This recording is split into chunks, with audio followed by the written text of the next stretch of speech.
the songs that you chose to do, because there are just so many great songs in the world, period, but you chose some of my favorite songs of all time, and I was just talking to you about Don't Let the Sun Go Down on Me. Like, why did you pick these songs specifically for this album?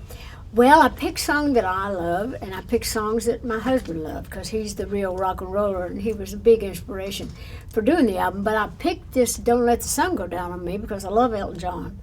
I love his singing, and I love his songs. And every time we get together, we're always singing together, and it sounded good. And so I thought, well, I'm doing this song on the album in hopes that he'll sing with me. So, of course, he said he would. And so this is a highlight on the album for me, because I love how he sounds, and that's just such a good song. The first time you guys sang together, where, how? Like, that's just such a, collision of awesomeness. You know what? The first time we ever did sing together, we were behind stage. Actually, I did a song, the song Imagine, years ago. I was on one of my albums, and he sang it with me on the CMA Awards. He played the piano, and I sang it. And so backstage, though, we were singing all these great old country songs. He knew them. He knew every country song in the world. Those great songs like Behind Closed Doors, he especially loved that, Make the World Go Away, and all that. So we'd start singing, and we just sounded so good together. And we said, you know what, we got to do an album together someday. And we never got around to that. And we're both too old to start it now, probably. but I thought when I did this song, I'm going to see if he'll sing it with me. And he just was so nice, jumped right at the chance, and I thought it turned out pretty good. With this album being a rock record, it's called Rockstar, I'm friends with the president of the Rock and Roll Hall of Fame. And we won Dolly, and then it was Dolly says she's not really deserving to be in the, because she didn't do rock music, and then now, to me, the Rock and Roll Hall of Fame is just if you do awesome music. Like, rock and roll is so just synonymous with great music. It doesn't matter the format to me. How much of that was true to where you were like, I just don't think I deserve to be in, and how much of that was kind of made up? No, it was not made up, because I hate controversy of any kind. I don't like to be in anything that said, oh, they did this, and in a bad way. But when they said they were going to put me in the Rock and Roll Hall of Fame, I thought, well, why in the Rock and Roll Hall of Fame? Because I know so many people like Meatloaf and some of the greatest artists of all times that, almost to the point, almost they get almost bitter about the fact that some of the greatest artists have never been in the Rock and Roll Hall of Fame. And I thought that you voted on that, and I thought, I am not taking votes away from people for them to put me in the Hall of Fame just because I was having a hot streak at the time with other things. And I didn't feel right about it. And so I said no. I thought other people, because I've spent my life in country, anything they give me in country, I'll take it. I will. I feel I deserve it because I've spent my life with that. But anyway, when they explained what it was and that it's people's music that's influenced other things, when I had a better understanding, I understand more why. But I just didn't feel right about it still. So I'm like my daddy, I don't want nothing that's, that I don't earn. So when they put me in anyhow, I thought, well, I'd always thought about doing a rock album. I thought timing's everything, and I didn't want to miss out on timing.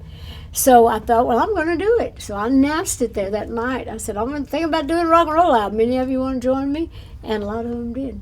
Yeah, but no, it was sincere. I wasn't making it up for attention. What? But was this album really, because you mentioned your husband too being a big factor in the songs that were picked for it, but was this album, did it derive from you going, well, now I got to do a rock album? Kind of. I felt like I needed to earn that title, and now I feel like that this album is good enough. I think it's some of my best work. I chose great songs, and I also chose great artists to sing with me, and now I feel like I at least earned the fact that I'm in the Rock and Roll Hall of Fame, and if somebody sees my name, they'll say, oh yeah, did you ever hear that rock album? The rock album she records, everybody's talking about it, yes. Did you hear Rockstar? Yeah. And that was, the title was just tongue-in-cheek. I just kind of like, here I am at 77 years old, and I'm going to be a rock star. It was just, I thought, well, why not? I'll leave that for my legacy. What was the first track you cut? Because that's at least the first one you knew you wanted to cut. I think the first one I cut was a song of mine because I wanted to get comfortable, and it was more country flavored. It was the My Blue Tears that I did with Simon Le Bon. I wrote that song when I was young, kid. And I'd recorded a couple times, even in the trio album with Linda and Emmy.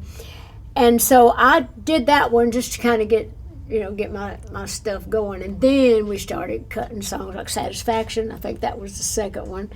And then we just really went on with some of those hard-ass rock and roll The real songs. rock, right? Real rock. What about Simon made you go to him first to say, hey, do this song with me? Because you wrote that by yourself, right? I wrote that by myself, and I wrote that years ago, but I thought this song was so pretty, and I wanted to add more to it. But the reason I picked Simon is because he was on the Rock and Roll, he went in the Rock and Roll Hall of Fame with Duran Duran that night, same night I did. Same reason I picked Pat Benatar and Rob Halford. They were all there that night, and I got a chance to talk to all of them. But that one, I just thought it would make just a beautiful song. I just pictured that song about going off to war, like all the war going on, and that lovers and husbands were going off to war, and the girls singing, My Blue Tears, and I just pictured that as a movie theme almost. And I just thought Simon's voice was so beautiful because it was old world, and I did some harmonies, that old world type harmonies with myself. But he's got that really beautiful high-pitched voice, and I thought he was perfect, and he was. Whenever you're singing some of these songs that other artists made famous, we talked about Elton John, but Sting, Every Breath You Take, Steve Perry, Journey, Open Arms. Do you have pressure? Do you put it on yourself when you're singing a song and then you're asking the original artist to get on it with you? Is there a standard it has to hit before you'll send it off? Well, you know what? I talked about this on different things. I hate to ask anybody to do anything. Anybody asks me to sing on anything, nearly 99% of the time I will. And if I don't, it's just because I can't make the time to do it or something. But I just listened to the songs, and I think who would be great on it. I actually recorded the whole album and had not thought of putting anybody on it. Then after I got the album recorded, then I started thinking, wouldn't it be great if I could get some of these artists? So it was hard for me to ask them. Because it wasn't that I thought they'd say no so much as, because I know we're professional and they would if they could, and they'd give me a good reason if they could, or at least make it sound right. But I just had trouble doing it. But I thought, well, it'd be worth it because it'd be great if I'm going to do the rock album to really make it something special. So when you did ask Elton John, do you call him? Do you text him? Do you send an email, handwritten letter? Good question. I did it every which way. I mostly called the people. I wrote a note through my management because my manager knows everybody else's manager. So we did a lot of it through their managers, so I didn't have to put myself nor them on a total spot. But I wrote the note myself saying what I wanted to say to them. Then I thought, well, if they get back to me, they can just say they can't or whatever, and they won't have to be hit upside the head with it. But they all came back, or they called me. I left my number. Of course. Yeah. So they could call me, or they could call the office. We're country. We just do what we do. But my heart was open to it and to them, and I was really honored that so many of them wanted to do it.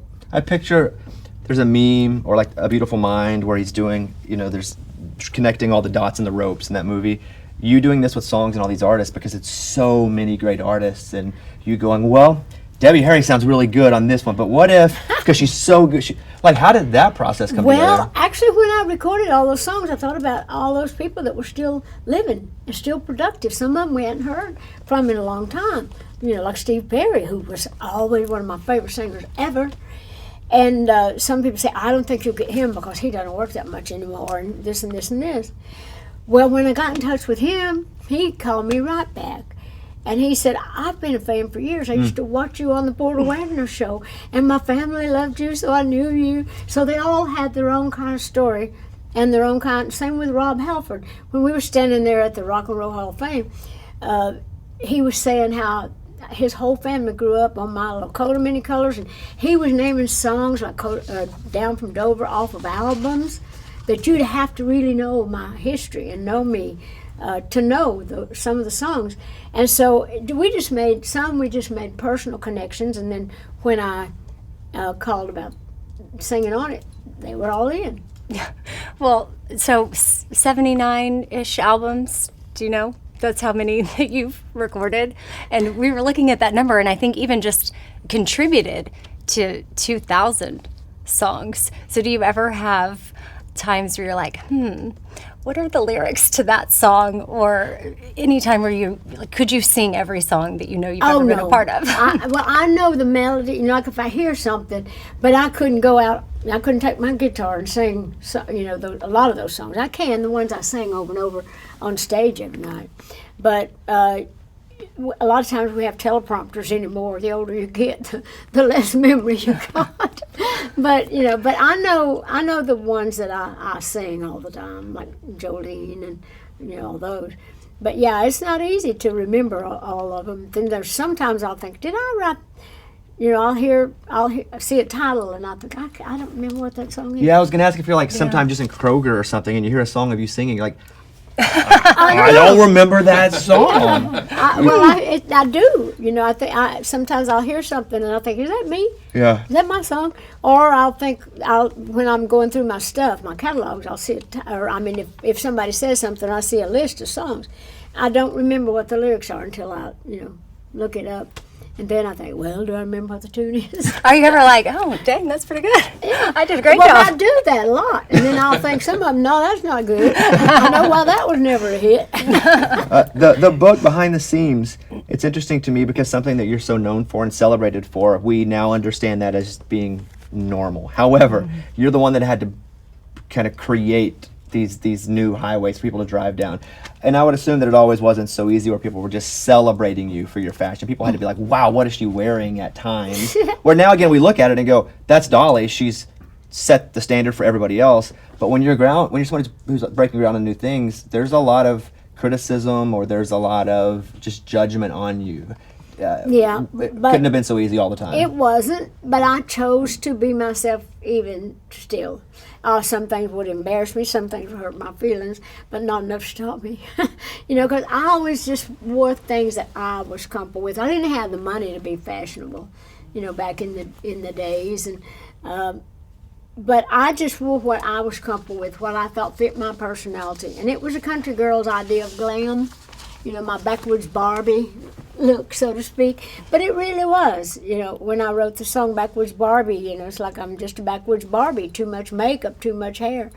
But don't be fooled by thinking that the goods are not all there. You know, don't let these false eyelashes lead you to believe that I'm as silly as I look. Because there's a lot to me, kind of idea. So, but I just felt if I had anything worth having, people would see it in time. If my songs were worth singing and recording, people would find them in time. So I felt it was more important that I please myself and that I be happy within myself and that I mostly be comfortable in my own skin, as I say, no matter how far I've stretched it. But certainly I need to be comfortable in my own clothes and in my own self. So if I'm comfortable, everybody around me is comfortable. I love that you said acknowledging that it hurt your feelings, but you weren't going to let it stop you. I feel like with especially social media and just so many ways for people to make contact with other people, like feelings are getting hurt often, especially like behind a keyboard. And so what advice would you give to someone along the same lines of like, if something does hurt your feelings, like, because I could imagine a lot of people shut down after that, or they use it as an excuse to stop. Yeah, and what would you encourage them to do? That's a good deep thought you have there. But it still hurts, no matter how big you get in the business or how successful you are. I mean, most writers are very sensitive anyway. You have to live with your feelings and your heart on your sleeve in order to be able to, you know, to do things. So you just have to try to forgive, first of all, or just to try to look over it and just say, I cannot just dwell on that. I got better things to do. That was their opinion of me. That's not my opinion of me. So you have to think about, it's more important what you think of you than it is what somebody else thinks of you. That's what that old saying, I guess it was Shakespeare or somebody that said, to thine own self be true. There's a lot to that statement if you think about it. Because if you're true to you and you know who you are, you'll rise above that hurt. It'll sting, you know, but you can't let that cripple you in any way. You just gotta cry it out, and move on. Final question I have for you, Dolly. And the record's out today. The book came out last month. I want to go back to the Grand Ole Opry. You're 13 or 14 years old the first time you play it. Do you have a memory of that? And then the tale of the 3 standing ovations. Can you remember them? My first time I ever played the Opry, it's all a blur. When I was doing comedy at the Opry, it's all a blur. And I don't remember it that well, but can you remember that? Because that seems like such a big moment. Well, I remember even the very first time that I sang on the radio when I was 10 years old. And that's when I got addicted to that feeling of that audience where it gave me confidence. And that same thing, it gives you confidence. It makes you feel like you're doing something right. And I always say a lot of that was not because I was so good, it was because I was young. And because I was little back then. But that's just like a shot of adrenaline, and that just gives you encouragement. That just gives you more, it's like fuel to the flame, as they say.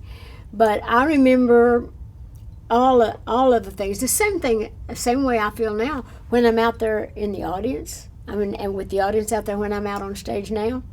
You never get over that feeling, because it's like a, whew, it's like a great feeling. You feel like you've done something right. You feel like you've done something good.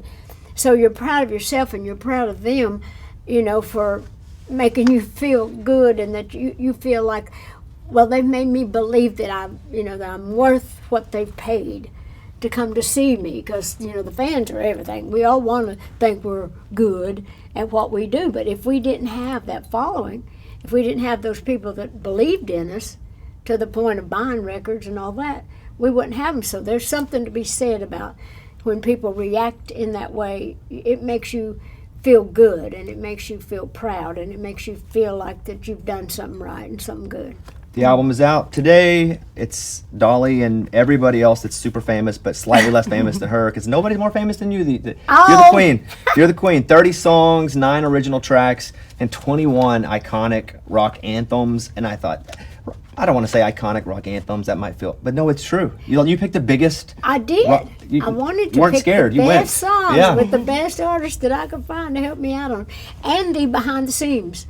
I don't think we ever mentioned the title of the book. Behind the Scenes came out last month. Oh, you did? Yep. Yeah. I didn't know if we had the title of it yet. And we did My Life in Rhinestones. And this is the My Life in subtitle Rock. I didn't get to yet, but that's Life in Rhinestones. You have a lot of rhinestones. Is your closet full? If you were to weigh all your clothes in your main closet at home, pretty heavy? Oh, good Lord, yeah. Yeah, that's what I figured. Would you You couldn't lift them. I can't hardly even sing in them. I feel like the character that you play in Steel Magnolias, just real quick, because that's one of my favorite movies. Oh, Top 3 of all time. Steel Magnolias, Pretty Woman, Dirty Dancing. Oh, Yes, and any of my friends that haven't seen it, we sit down, we watch it, and Truvy. I just didn't know if when you play a certain character, what you learned from that character, and if there's anything you remember learning from Truvy or a takeaway from that time. Well, I love doing Truvy, but that was the easiest thing I've ever done, because I used to think that if I hadn't made it in the business, I'd have been a beautician, because I'd have had to have had the makeup and the bleach and all that. I'd have had to got a discount on that somewhere, so I would have become a beautician, sincerely. So when Teasing came out, I've often talked about it, I was doing not only my hair but my girlfriend's hair, and even after I became a star, a semi-star, and was doing specials, had my family in it, I'd do my hair, my mama's hair, my sister's hair, and so I would have been a beautician. So on that particular show, I really felt like that was about the easiest thing I'd ever done, because I felt comfortable in that beauty shop. Yeah. Yeah. Well, Dolly, you were great in it. Yeah. Thank you. You're the best. So Behind the Scenes, My Life in Rhinestones. It's the book that's been out for 3 weeks or so, and then the album Rockstar, which we've been playing songs from for the past couple of months as well. Thank you, Dolly. You're awesome. Thank you. I'm honored to be with you anytime, Bobby Bone. All right, thank you. There's no And crowd. Amy's always a doll. She makes you look good. Yes. Thank you, Dolly. It's a